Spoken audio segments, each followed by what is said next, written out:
with the PURC, and workers of the Public Utilities Regulatory Commission in Accra are calling for the dissolution of their old board and a new one reconstituted. The workers earlier Friday celebrated the exit of the Executive Secretary Samuel Sarpong after a letter from the presidency announced the termination of his appointment. Most of them showed up in white outfit, expressing joy about his exit. Maxwell Agbapa was at the PURC head office in Accra and now reports.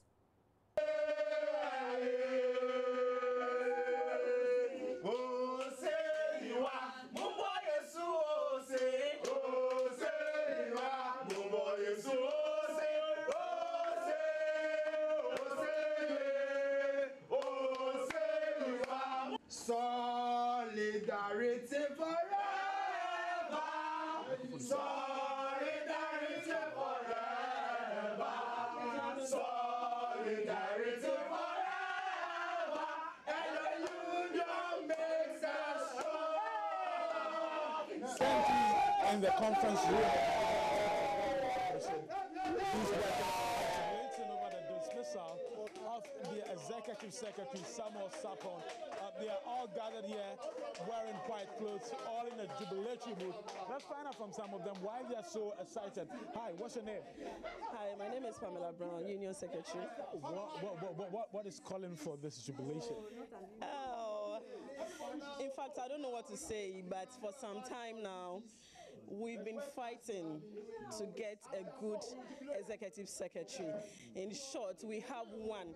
We are so excited because for some few weeks, we've been so down. We are so excited. We don't know what to tell God. We are so happy. Executive Secretary of the Public Utilities Regulatory Commission, Mr. Samuel Sarpong, just walked in some minutes ago, but he would not talk to us. In fact, we drew his attention to the fact that we were around and wanted to get his response to the letter that was released by the presidency yesterday. But he appeared very furious and angry at the time that we called him and then mentioned his name. He just walked in, passed by us quickly into his office. We saw about 3 men following him with his bag. Quickly he entered his office. Yeah, it came to me as a surprise. Yes. What's a surprise? You've been calling for this for a very long time. Because we started this for quite some time now, and we were not hearing anything from the appointing authorities. So yesterday when we heard that the ultimate has happened, I was surprised, but I was quite relieved then. Yeah, same feeling like my colleague is saying. We got frustrated at a point because we started this battle in January, if I'm right. We kept writing to the office of the president, making appeals. Occasionally, we got some few feedbacks that it would be well. At a point, we gave up until yesterday. God finally spoke. Apart from the investigative piece your station, Joy FM, did, the government style of the executive secretary was what the staff of the commission never liked. That was why we protested. Yes. His style. If you say his style, management what exactly about his style? No, he's the intimidating type. Intimidating. If you say intimidating, that's relative. You know, there are different style of management. He is the authoritarian type of management. He wouldn't like to sit with staff to discuss issues. He would like to put his authority on whatever decision that he would like to take. When he says you should do this, he wants it to be done. That was why staff were protesting against. His style of management was what staff, his cabinet. Of course, he's the boss, and sometimes as a boss, you need some level of toughness to get the work done. It's not about toughness. It's about now you see management has gone away from the toughness type of administration. You have to sit with your staff and discuss issues before you come out with any decision. But he's not the type. So he talks about the leadership style of. Well, it appears the jubilation was not limited to Accra. In the Ashanti Regional capital, Kumasi, Love FM's Erastus Asari Donko reports the workers are just as happy with the dismissal of their boss. I'm white because we are in a jubilant mood. We submitted a petition to government to give us a new executive secretary. We thank the government for being a listening government. He has done what we wanted, and then we thank him. So you're happy with what has happened? Very, very much happy. How much happy? So much that I'm in white today. How different? What is going to add up to your work with this decision? Now we are going to have effective monitoring. We are going to go out there to educate the public. There is going to be unity. There is going to be staff morale. Everything is on point now, so there's a joy for coming to work, and that joy is going to reflect in how we relate to our customers and make sure that we serve our customers well. As you can see, we are very, very happy. What are your expectations of a new boss? Yes, of course. Basically, we are here to work, and that's and nothing more. And we want to work more than we used to do. We want to reach out to the customers. We want to resolve cases in the power sector and the water sector as well. We want to go out there. We want the consumers to see that we are with them and we are for them. The utilities must also feel same. Everybody must put his or her hand on deck and work. That's it. We want to work. That's it. Solidarity forever. Solidarity forever. And the union makes us strong. Solidarity forever. Now, government's decision to close down high-risk gas stations sited in residential areas has been met with mixed feelings. In a statement released by government, it says there would be the immediate inspection of all gas stations and the rigorous enforcement of existing regulations by the National Petroleum Authority. It will review the current licensing regime to ensure that only those with demonstrable capacity and competence engage in the LPG distribution business. Also, there would be the institution of mandatory training and certification of staff of regulators, oil marketing companies, and LPG marketing companies to ensure the safe handling of LPG. Also, there will be the review of safety protocols along the entire value chain through the combined efforts of the Environmental Protection Agency, the National Petroleum Authority, the Ghana Standards Authority, the National Fire Service, the Town and Country Planning Department of the Ministry of Environment, Science and Technology and Innovation, and the Factories Inspectorate Department of the Ministry of Employment and Labour Relations. There would be the deployment of a task force within 30 days to assess the risk that our current LPG infrastructure poses in terms of public health and safety. High-risk stations will be immediately closed down in accordance with relevant law and without regard to any political or special interest. Low-risk stations will be designated for the supply of gas for vehicles with improved safety standards. Also, there will be the immediate incorporation of standards and guidelines developed by the Ghana Standards Authority on the handling, storage and distribution of LPG and other petroleum products as technical regulations to strengthen enforcement regime. And there would be an immediate cessation until further notice of all construction of facilities intended for use as gas or petroleum retail station. And this is a statement signed by the Minister for Information, Mustafa Hamid there. Well, there have been reactions pouring in, and while some residents who live in areas where these gas stations are found are excited about the directive, others think the decision is too harsh and will further increase the unemployment rate in the country. Joy News' reporters across the country have been seeking reactions to the government's directive. Let's start from the Greater Accra, capital Accra. Derek Echo Sam reports.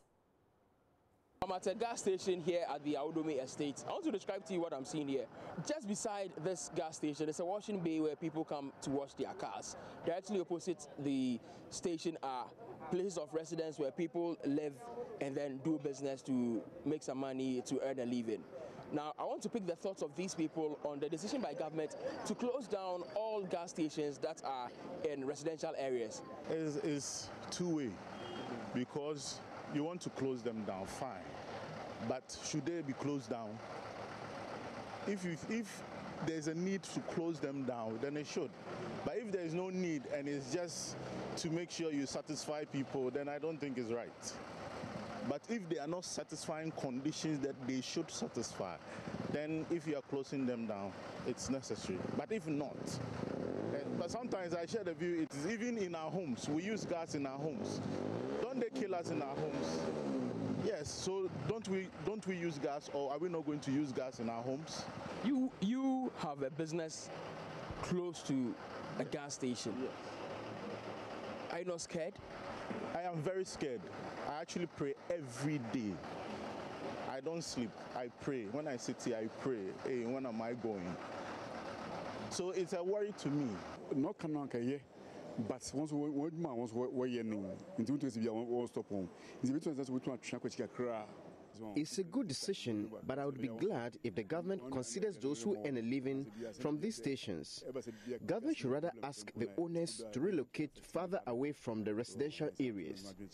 The workers there need to survive. They have families to take care of, and they need to survive. For customers who throng the gas stations to refill their empty cylinders, the decision by government to have these gas stations operate retail outlets where customers will receive already filled cylinders has been met with mixed reactions as well. Something like that is good for us because the way you go come, then you stay for life. It's not good for us. And sometimes the way the gas filling stations, sometimes you will see that sometimes I see some before like some accidents, something like this. It's not good for us. If it's something like a dog fill the thing already, if you need a thing, then you pay the money, then you carry, then you leave the empty cylinder. It's good for us. It's better idea. That center, because a place like this, there's no resident over here. So why don't you maintain the same situation over there? If there's any problem, they should come and see it and solve it, than telling us to bring our cylinders to some place and go and buy it over there. I don't think this will be the solution for us. They should find a fine solution for it. What about the workers who are working here? Now the government is saying there's no job, and you are saying they shouldn't do it yet. So the staff will go down, and they will offload some of them to go home. Yeah, that would be ideal. But my problem with this thing is that sometimes when you take your new cylinder to the depot, the one you exchange with will be an old one leaking. And if that happens, what do we do? Besides that, in this country where we always have shortages of gas, when there's a shortage, some of us who don't know anybody might not even get gas for a long time. So if it happens like that, what do we do? But you think it's a laudable idea? It is. If there is abundant supply of gas, where we just go, like we buy tomatoes in the market, you just go, you put your cylinder down, and then you pick a new cylinder, which is, sometimes they will shortchange you. You bring 14 cylinder gas, and you go home with a 10 kg or whatever measurement it is. You get me? So if there's a means that we'll get the correct measurement and the cylinders are in good order, perfect, and the gas is also in abundant supply, I don't have problem with that. It remains to be seen how these concerns raised by the residents and customers will shape the policy. For Joy News, Derek Akosam. Let's now head to the Ashanti Regional Capital, Kumasi, where our correspondent reports the situation is no different. You see, if you have 200 monitors, I bet it will be insufficient if we are going to rely on them. I believe the burden of proof should be placed at the doorsteps of the oil marketing companies. If a disaster occurs at your station, you should be wholly responsible. In fact, in Shell, every week we call somebody known as a sales executive. He comes to your station and monitor things with you. I'm surprised that the chief executive of MP was saying that at the other place, LP had gone there, they're giving them 3 months. It's sure it will not happen. If there's a potential hazard, they will not allow you to take 3 months. You have to repair it or you stop operating. And that should be the basis, right? Because they know they have their reputation to protect. They should work without any accident throughout the whole year. And that is the commitment. You are marked for that. If you're an MD, you are able to work 1 year without an accident, without any injury to equipment and personnel, that means you've done well. Not even the money. That is the first criteria that Shell checks. So I think all oil marketing companies should have that burden. But look, now there's proliferation of oil companies. Everybody is owning an oil marketing company. Who does? Even the MD does not understand. Maybe safety. but he's operating an oil marketing company. And I think that is where the major problem is. So from your position, do you think Cabinet did not consider these things, or they were not much informed about some of these things?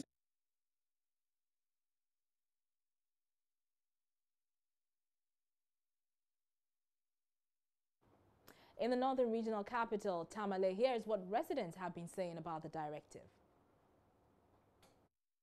It's an impromptu decision that he has taken, that LPG gas filling stations should be relocated outskirts of the towns. Those LPG stations, most of them were located within or outskirts of town, yet the towns have developed to get to those places. And so sending them outside the outskirts of the towns means that in the not too distant future, the community will develop and need them again. So I think that they should rethink and relook at that issue, even if it means getting a land that can be, even when the town is congested, at least there will be enough space around certain meters where people will not be settled near the LPG stations. So getting them outside of the town and doing a retilting, I think immediately it will help, but in the long run, it will solve the problem. The gas stations, places where people are not there, is a good idea. And I think that the government has done it, because he had made several promises and it has come to pass. Well, His Excellency has given the directive regarding what happened in Nkrumah, atomic junction of gas explosion. Honestly, I have my doubts, to be honest with you, because it happened time with that number. It's not only this one. We remember the 2015 one. It was a very huge one in the country. Almost everybody was affected. About 200 people lost their lives. Several families affected. In the end, these were some of the comments. So reactions there from some parts of the country to the directive following Cabinet's meeting on the measures to be taken after the atomic junction gas explosion. We'll have more reactions for you after this short break. Don't go away.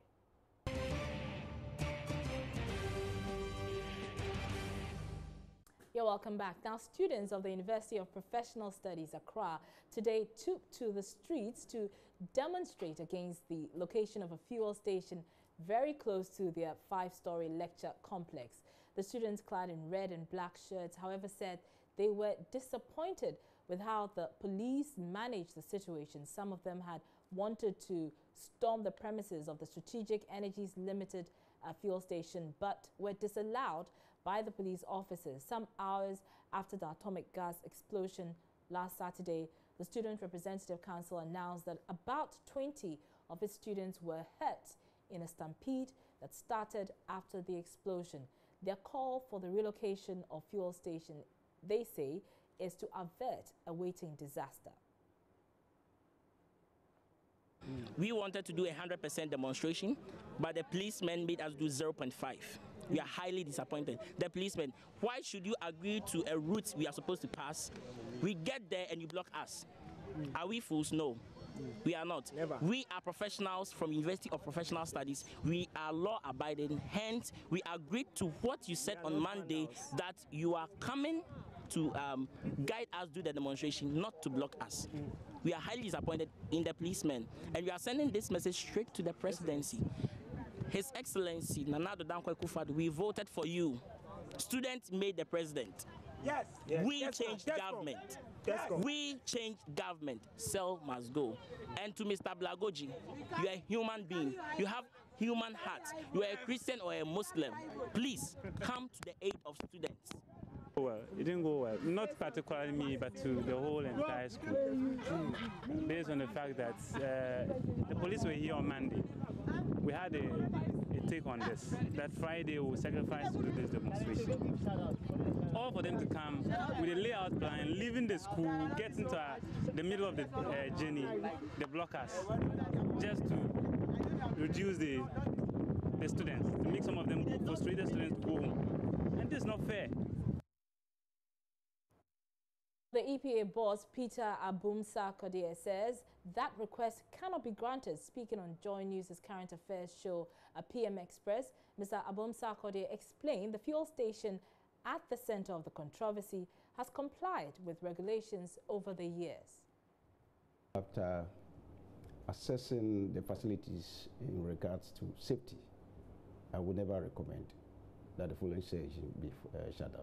Do you realize that they were complying with regulations? Yes, I realized that the station has state-of-the-art safety appliance, which for me can offset any fire explosions. So I would not recommend for its closure.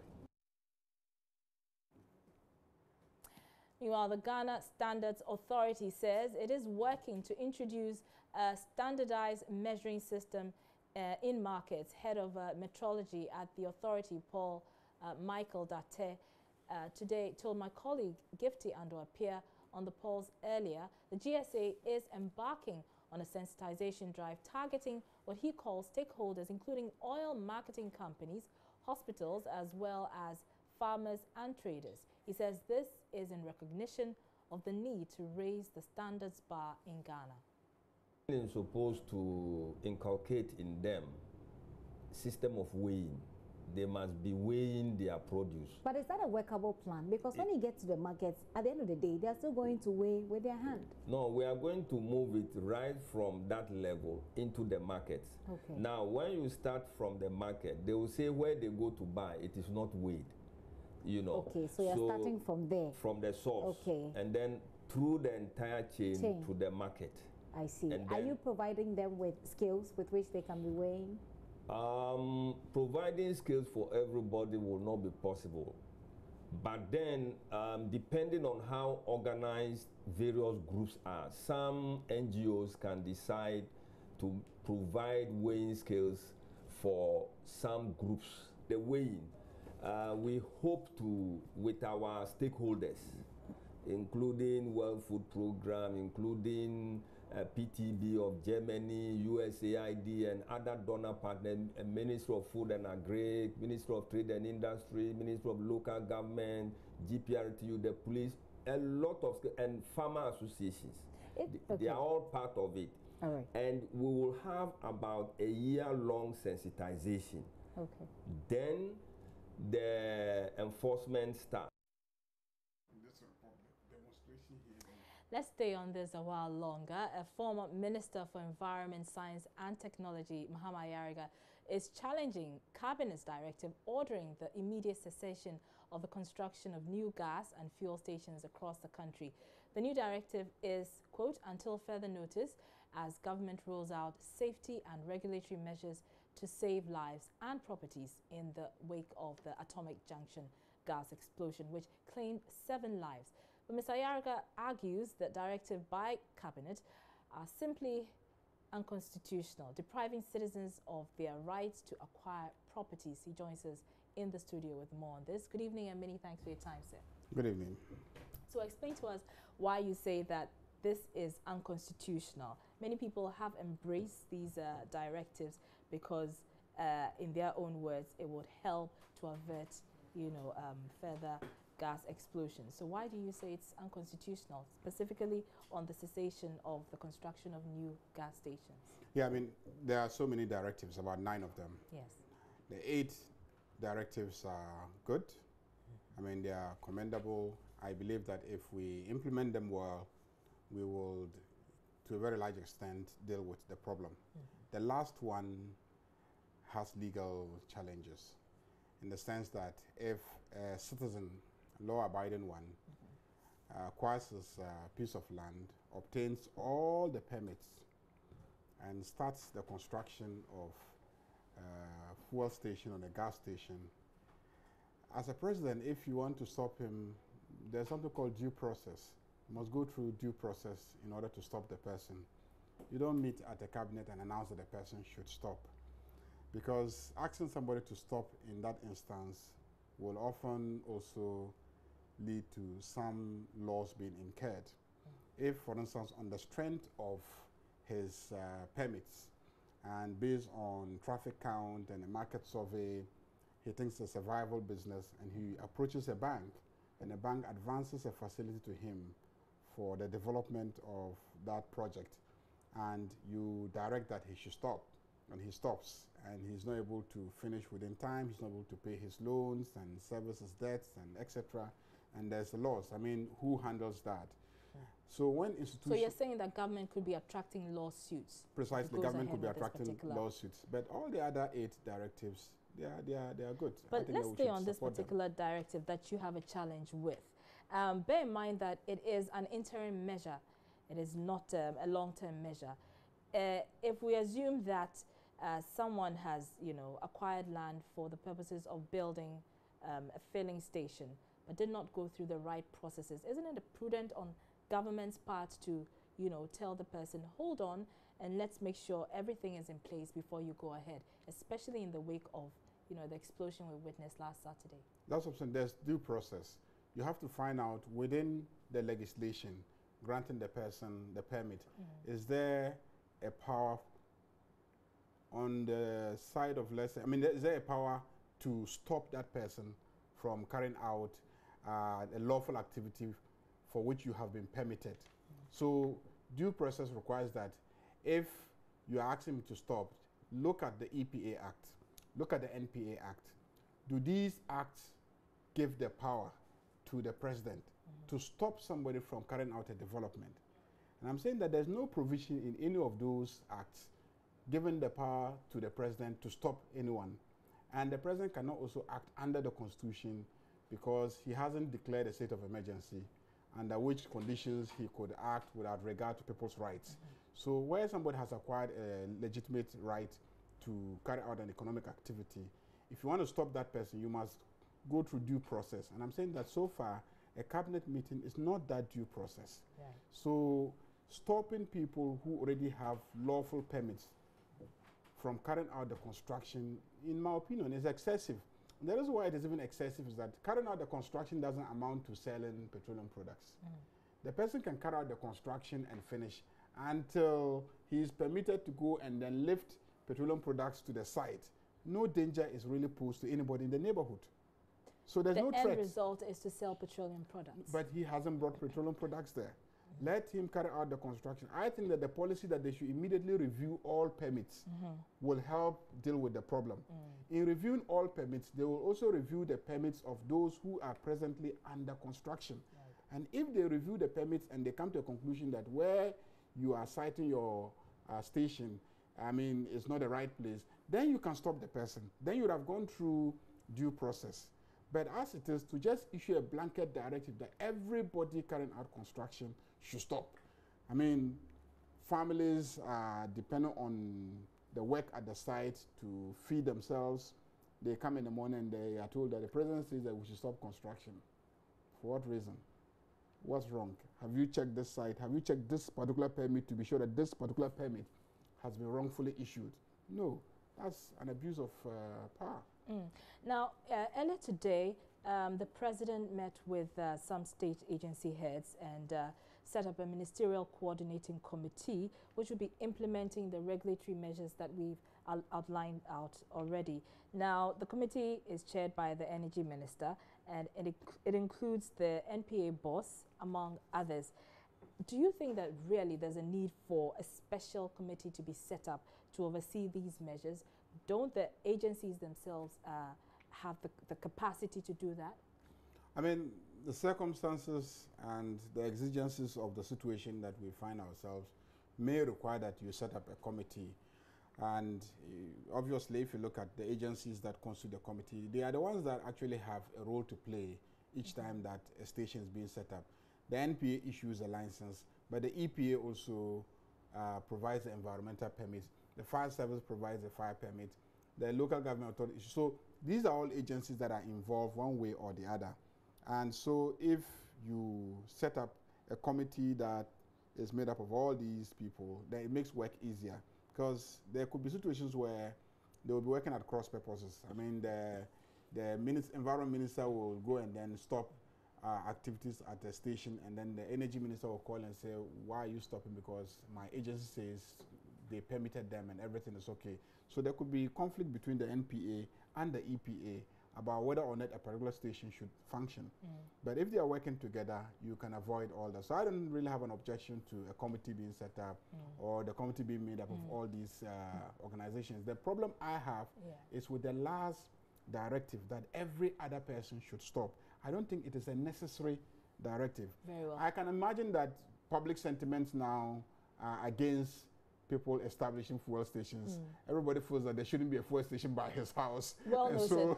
But finally, before you go, I mean, by and large, you've embraced many of the measures that have been outlined, with the exception, of course, the last one, which has to do with the construction, cessation of construction of filling stations, filling and gas stations. But generally, what are your expectations since the measures were spelled out? What are your expectations going forward?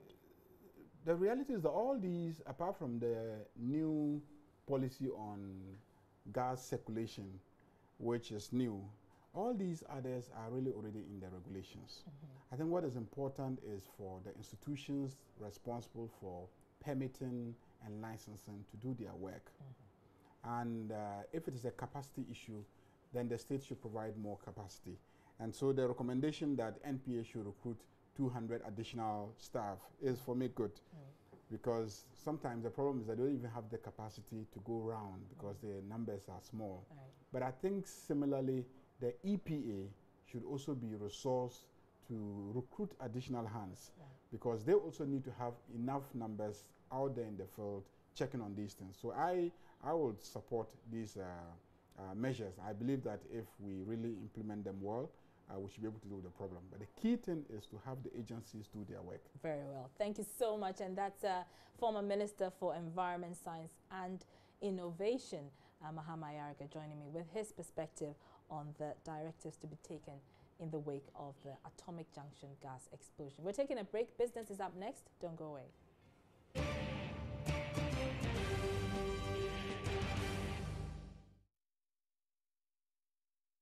Hello, good evening to you. It's now time for business.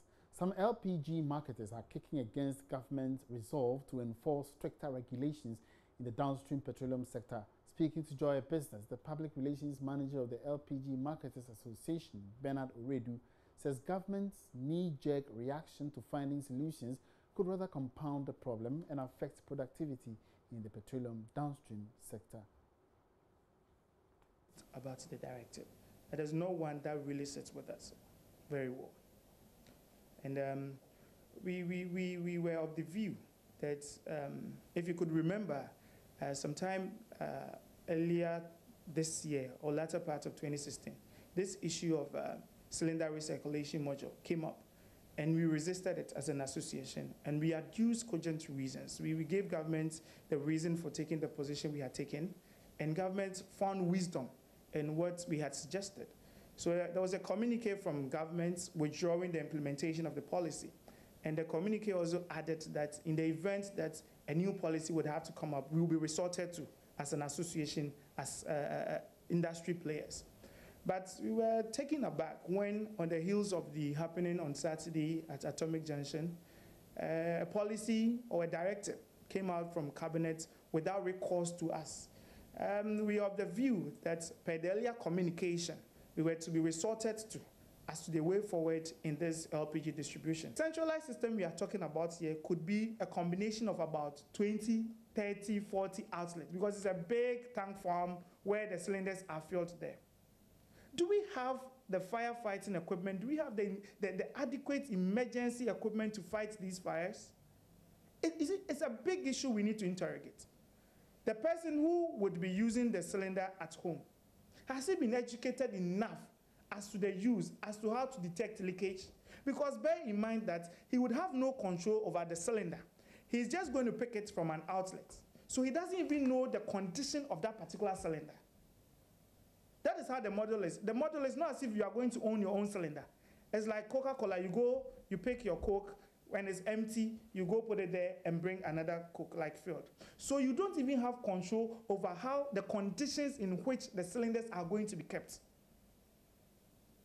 So if there is any leakage and it's not detected at the source, it is transferred to your home or if there is a leakage during the process of transportation, it is transferred to your home. So the question is, have you been educated enough to detect such leakages since you are not going to have control over your cylinders?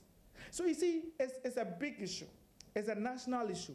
And we as an association thought that upon happening at Atomic Junction, probably was a time to relook at some of these things. And we were of the view that before any decision, any directive was to be taken, we should have been engaged. Our risk management expert, Kojo Denu, however, thinks the decision by government to enforce the safety regulations at the various stations is laudable. I believe it's a temporary measure, so to allow them to carry out the necessary fundamental surveys that they have to ensure that those presently operating meet the standard. And once those presently operating are able to meet the standard, then the new ones that will be coming will be expected to also follow suit. So there's been loss of life, so I believe it is proportionate at the present moment. It depends, so long as it's not an indefinite, because they are business and some have invested, we're nearing almost opening phase of their businesses. So I believe there should be fairness, but for the time being, I believe it's just. There is a need to ensure that the cylinders in circulation meet a standard, and in the current system where each individual brings their own cylinder, whether it's there are safety issues or not, they come and it gets filled and then they take it home. There is a need to make sure that there's a system in place that allows us to take out all the weak and dangerous cylinders out of the system. So if that's the objective, then I think it's a good idea. It's about implementation and how the current stakeholders in the industry, how they are going to be involved in the whole process. Because there are companies out there presently working, so how are they going to be involved in the process? That has to be factored in. So long as it's managed well, I think it's a laudable move. Now, the Energy Ministry is partnering the Ghana Oil and Gas for Inclusive Growth, GOGIG, in an initiative aimed at boosting Ghanaian participation in oil and gas. The partnership will see about 3,000 Ghanaians trained in the oil and gas sector under the Accelerated Oil and Gas Capacity Program. Sheila Tamaklo has more.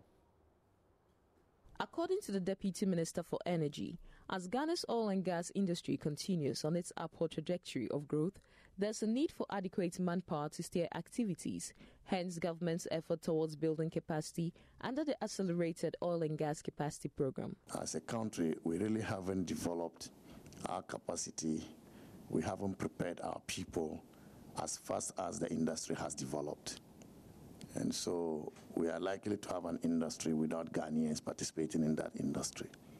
This is the reason why we are determined to introduce a new program we call the Accelerated Oil and Gas Capacity Program, which will position Ghanaians, well-trained Ghanaians, provide the requisite skills, so that as the industry grows, it will be populated by our own people. And I see GOGIG's intervention here as important as it will let people feel directly the impact of your work. But if you continue to support policy development, regulatory strengthening, it takes time for the impact of these interventions to mature and then to spill over to the people. And so you may want to consider if you want to partner with us to roll out this program, which is going to run for 5 years. We're expecting to turn out between 1,000 and 3,000 Ghanaians. We're well trained to man our own industry here, but also for export of skills to other countries around us. There's so much oil and gas activity around us. Meanwhile, partners Ghana Oil and Gas for Inclusive Growth, GOGIG, is advising that proper assessment be done before the capacity building program is rolled out.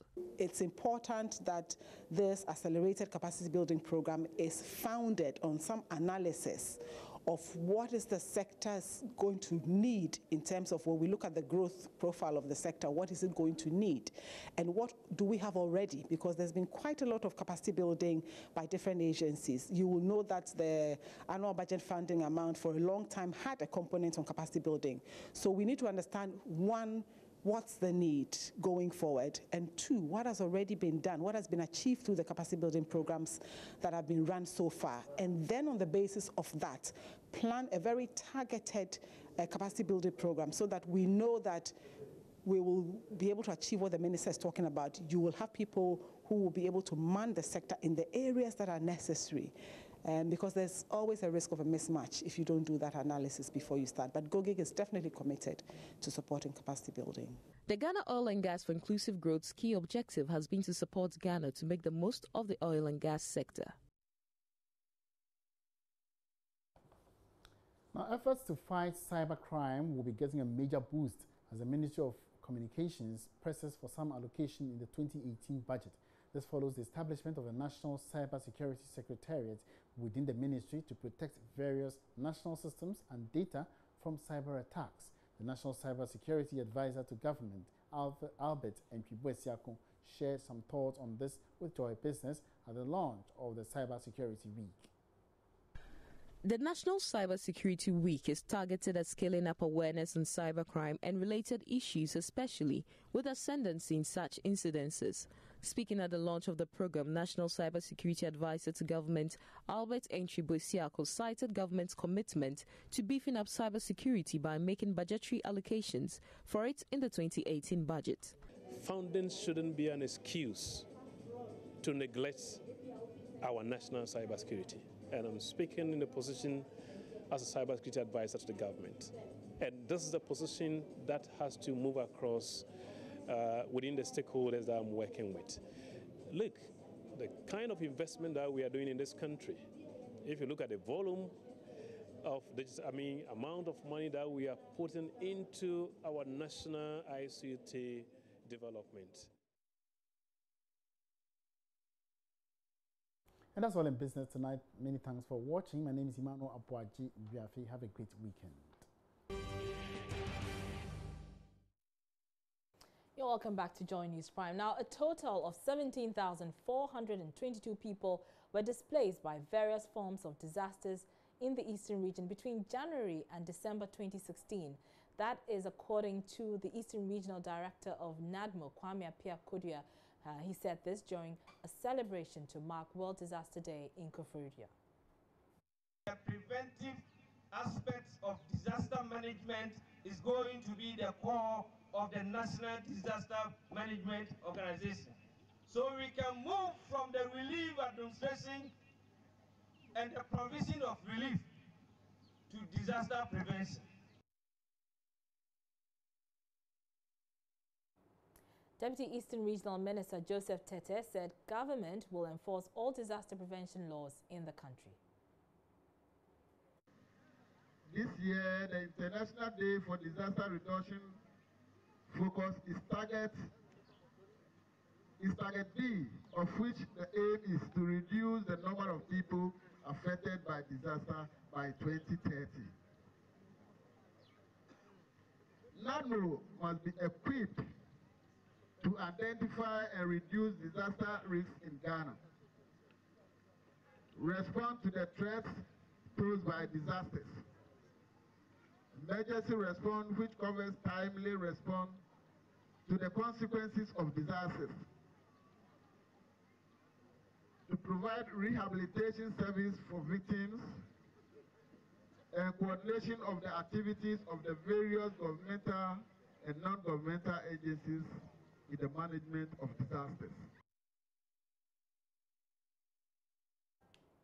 Now, cities can be smarter when its roads are in good shape.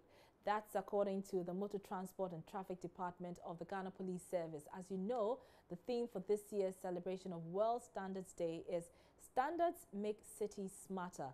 While Director in charge of Education and Training at the MTTD, DSP Alex Obeng, is unhappy that too many accidents have been recorded this year, which he attributes to implementation gaps and lack of adherence to standards. He was speaking at a ceremony to mark the day. In Accra and other cities, we have a problem because maybe we are not keeping to standard, whether it's road construction, whether it is design, a lack of marking and all that, and security on our roads because of construction of billboards and all that. We've seen over time an increase in pedestrian crashes and deaths. That if 1,524 Ghanaians have died, 683 were not on vehicles. They were pedestrians in our cities. About 1,785 that are injured out of the 8,000 are also pedestrians on our roads, and in particular in our cities like Accra, Kumasi, and all that. So we are talking about smarter cities. We must also, times like this, be looking at how to protect ourselves when we are not on vehicles, and therefore we look at other aspects of what the UN talked about in 2010, when they promulgated Decade of Action for Road Safety. When cities want to be smarter, they should also look at road construction to make it safer. Should look at safer vehicles being delivered on their road. They should look at issues of road safety management and make investment in it, and also ensure that they have also invested in medical response and also enhanced enforcement within their jurisdiction. Meanwhile, the Accra Metropolitan Assembly has halted all forms of outdoor advertising until a new policy to regulate the siting of boards is finalized. Accra Mayor Mohammed Ajesoa explained the suspension has become necessary to ensure the policy brings some sanity. If you move around the city, you would see how billboards have cluttered the area, affecting the beauty and serious safety issues as well. So working with the AAG and many stakeholders to develop a policy that will ensure standards, procedures, and then to enhance the beautification of the city. I must say that they have worked with us, they have collaborated with us on this project, and we are left to do the validation of what we have done, because it's a model that hopefully we are hoping that all other assemblies will also adopt. So we do not want to take it to chance. We want to make sure that all the regulatory and bodies are actively involved in formulating that particular policy guideline. One particular one at the Dankwa cycle, which a lot of people have been complaining about because it comes with this picturestic view. I don't know whether you have seen it. It is located within Ladma. I'll bring it to the attention of my colleague, but I have not studied it properly. But that's why we are bringing also the standards. That's why we want to ensure that procedures are adhered to. So some of these issues may come up, and then once we have a standard, all of us will then have to work with standard. That if you want to mount an LED billboard, there are procedures and for you to follow. Some of these things are new, and we would get used to it. But that's the way we can enhance the beauty of the day. It will also brighten the city also in the night. If you travel around the world in all cities, all these tall buildings in the city may have some one light or the other, and that lightens the city in the night and enhances the beauty.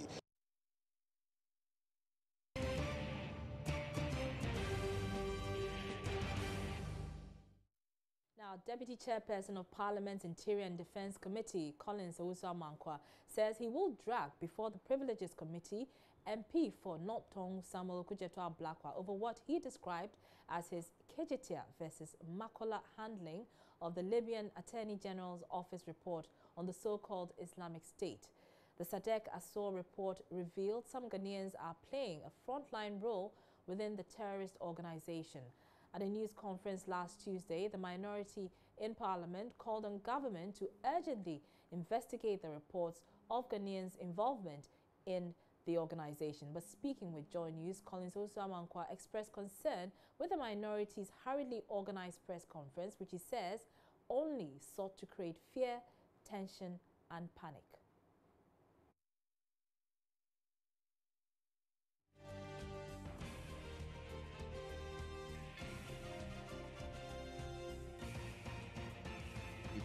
Group led by Honorable Okujato Ablakwa aired in such hurriedly organized press conference. It was premature. Issues they raised were not well substantiated, And I think we should know how to handle issues that borders on security. We are talking about security, we are talking about the country's image. And the way the minority handle the issue as if they were dealing with KJT Amakola, matters, which sometimes someone could massage it. And I'm surprised. And to be honest with you, I'm considering of dragging Okujato to the Privileges Committee. What standing orders has he breached to warrant you dragging him to the Privileges Committee? Of course, such move constitute contempt of Parliament, because we are talking about security matters. We are talking about national security. We are talking about issues that has to do with international law when it comes to settlement of even international disputes. And you know, we should be guided by the Constitution. The issue they raised clearly could not be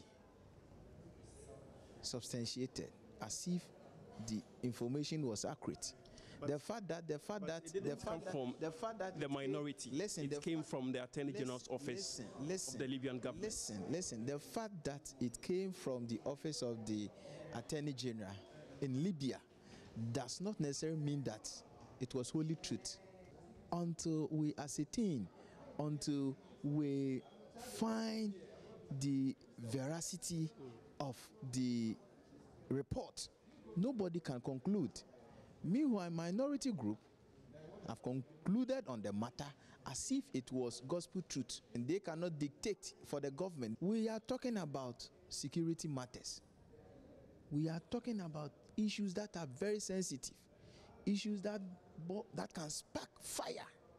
You may have your say, but nobody has any right to make a conclusive statement on the matter until we are certain that we have verified and the truth has been established.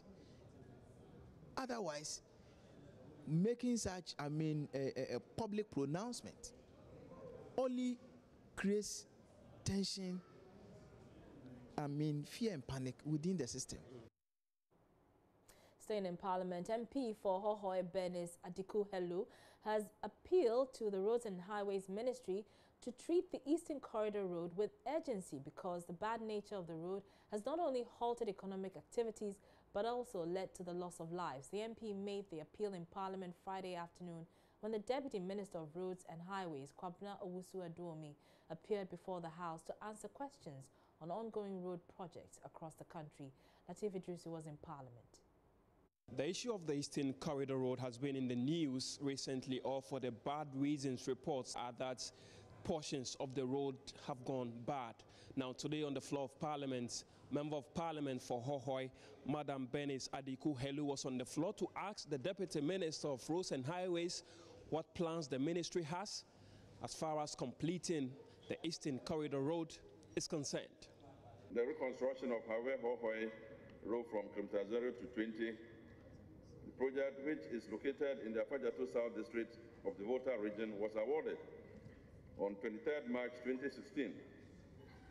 Works commenced on 12th April 2016 for completion by 11th October 2017. The project, which is being financed by the Cocoa Board, is currently estimated at 58% completion. Cocoa Board has since May 2017 authorized the immediate suspension of all Cocoa Board funded road projects to enable the board carry out field audits on all ongoing projects. The MP was, however, not convinced about the response given by the Deputy Minister. This road should not be treated as business as usual. To say that Cocoa Board is coming up with ratification without telling us actual time that these things will be done. When are these to be completed? Vague answers all the time. When people are dying, economic activities are coming to a halt. This is what we are talking about with emotion, that something must be done. If you go between Hohoe and Jasikan, the situation is so bad, and the fear is that the cost of the project will be higher. because the damage done now is so grave that it is like starting afresh, or let me say even worse than that.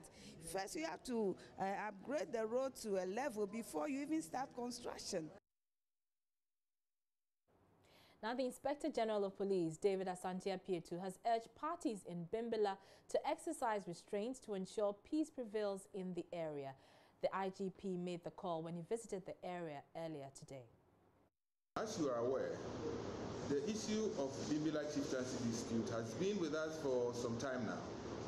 Unfortunately, it has led to instances where people would have lost their lives, some maimed and others displaced. Property running into millions of cedis have also been destroyed. This unfortunate development has led to the imposition of a curfew in the community, leading to restriction of movement of persons.